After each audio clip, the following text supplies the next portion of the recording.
Hi friends, today's video is very important for every Carnatic student out there, and even if you are not a Carnatic student, it's going to be a very interesting watch for you. So in today's video, I'm going to share how to sing Varnams in Tisra Gati. So if you have learned a bunch of Varnams, then it is not enough just to practice it in first speed and second speed.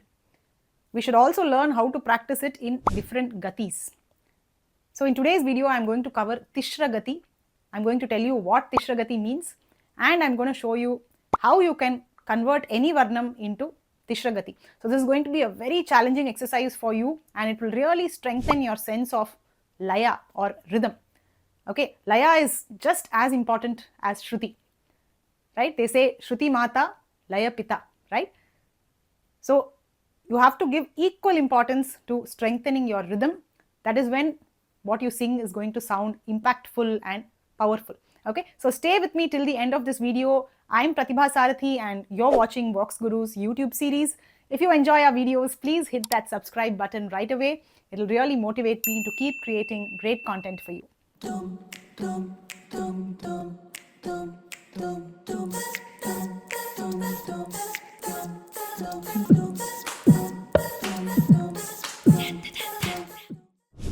So for this exercise, let us take one of the most popular Varnams, which is the Mohanam Varnam, Ninnu Kori. This is often the first Varnam that most of us have learnt in our Carnatic journey, right? Now, how would you normally sing this Varnam? Ga ga ri sa sa ri ri ga ga ri ri sa ri ga ri sa ri sa da sa ri ga pa ga ri sa ri. This is the regular way of singing, right? So this rhythm is called Chaturashra Gati, because in every cycle we are singing 4 swaras. Of course, since we are playing the double tala, it is divided further into 2 and 2. So it is ga ga ri sa sa ri ri ga ga ri ri, and so on. So that was the Chaturashra Gati. So now let us see what is Tisra Gati. Tisra Gati sounds like ga ga ri sa sa ri ri ga ga ri ri sa ri ga ri sa ri sa da sa ri ga pa ga ri sa ri ga pa ga ga ri sa ri ga ri sa da sa ri ga ri ga pa da sa da pa ga ri ga pa. Interesting, isn't it? So what's happening here? Instead of 2 swaras in every tap, we sang 3 swaras. So observe it one more time. Ga ga ri sa sa ri ri ga ga ri ri sa ri ga ri sa da sa ri ga pa ga ri sa ri ga pa ga ri sa ri ga ri sa da sa ri ga ri. So the rhythm itself has changed, right? It feels like a new Varnam altogether. So now the main challenge behind this is the avartanas or the cycles of swaras don't perfectly end at the end of the tala, right? Usually in Chaturashra Gati, the swaras are neatly fitting into the tala cycle. So you know exactly when the avartana has ended.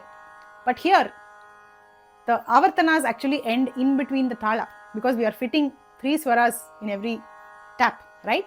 So then how do you keep track of your tala? You cannot keep on singing and wait till the end to see whether your tala was correct, right? Because if you miss even one place, then the whole thing will go out of beat and you will not realize it because this is a offbeat kind of pattern. So I will give you a simple hack of how you can keep checking whether you are on the right track. Now every 1.5 avartana or every 3 lines, so as you can see it here, I have displayed half avartana in every line. So that means every 3 line of notations should fit into one tala cycle. So let me show you, for example, the first set of 3. Ga ga ri sa sa ri ri ga ga ri sa ri ga ri sa da sa ri ga pa ga ri sa ri ga pa ga ri sa ri ga ri sa da sa ri ga ri. So till here it is the first cycle. So the first 3 lines have nicely fit into the first tala cycle. If you don't fit it like this and if it fits in a different way, that means you have made a mistake somewhere. So then let's look at the next set of 3.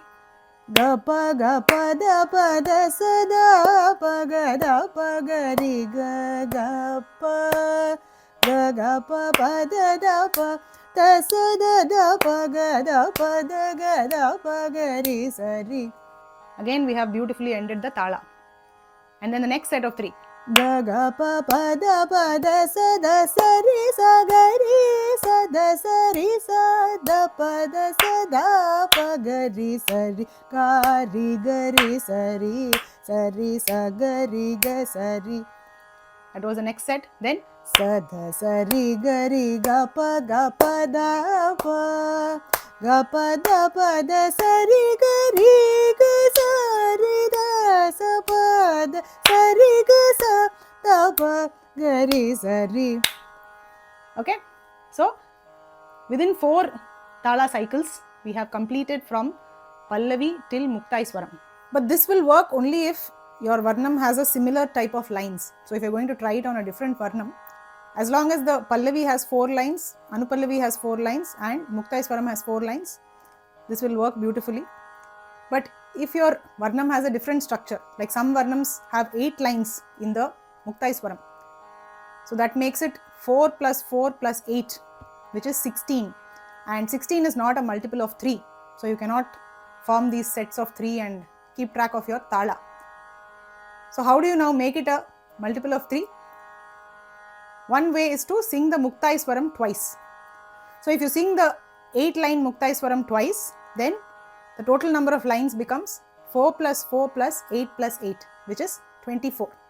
And 24 is a multiple of 3. So that will give you a nice closure. So in this way, we make certain adjustments to ensure that the number of lines is always a multiple of 3. And now let us quickly look at the Charanam and the Chittai Swaras. Now the Charanam always has only 2 lines, usually, right?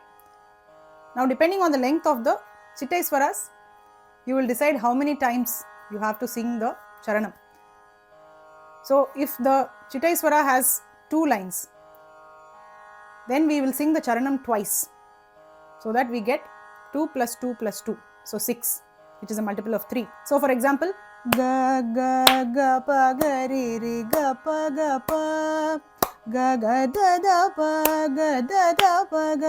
ga ri sa ri ga pa ga ri ga pa ga da pa ga ri sa ri ga sa ri ga pa da sa ri ga da pa ga ri ga sa da pa ga ri. Okay, so we got a nice closure. Now if your Chittai Swara has 4 lines, like the last Chittai Swara of Mohanam, then you will just sing the Charanam once and the Chittai Swara once. So let me show you that. Ga ga pa ga ri ga pa ga da da pa ga ri sa ri ga ri sa da pa ga ri sa sa ri ga pa da sa ri ga ri da sa pa da ga pa da pa ri sa da pa ga ri sa ri ga. So those were some different scenarios that you can use to practice. One bonus tip I'm going to give you before I close the video is keep track of the gaps between the swaras. Now if a particular segment has only swaras continuously, it is very easy to sing. You can clearly divide 3 swaras and keep going. But there are some swaras where you have a lot of gaps, right? So in such cases, you have to keep track of how many gaps you are giving in that Tisra Gati. It should not be a random space. It has to be a very calculated space based on the number of gaps that you find in each swara. That is the main challenge of Tisram. Okay, Tisram gets challenging only when there are more gaps in your swaras. So it's a great practice for you to strengthen your laya or rhythm. Hope you enjoyed this video and will apply this technique to all the Varnams that you have learnt and make this a part of your regular practice. If you want to kickstart your Carnatic journey in a step-by-step manner and learn all these aspects in a very, very friendly and engaging manner, then please come join my live Carnatic curriculum. All you have to do is drop us a WhatsApp message. I've shared the link in the description. So just say hi to us and we'll get back to you with all the details. And if you're looking for self-learning courses to learn some Varnams, so if you are on the Carnatic journey but haven't learnt Varnams, then please check out my Varnams course on the VoxGuru app. So in order to do this Tisram technique, you will first have to learn the Varnams. You will have to be very familiar with the Varnam in its original Chatusra Gati, and only then you will be able to attempt this Tisra Gati. Okay, so if you want to learn the original Varnams first, then please head to the VoxGuru app where you can find my Varnams course and plenty of other courses as well. So I've shared the link of that also in the description, and I will be eagerly waiting for that WhatsApp message from you. So take care and see you soon.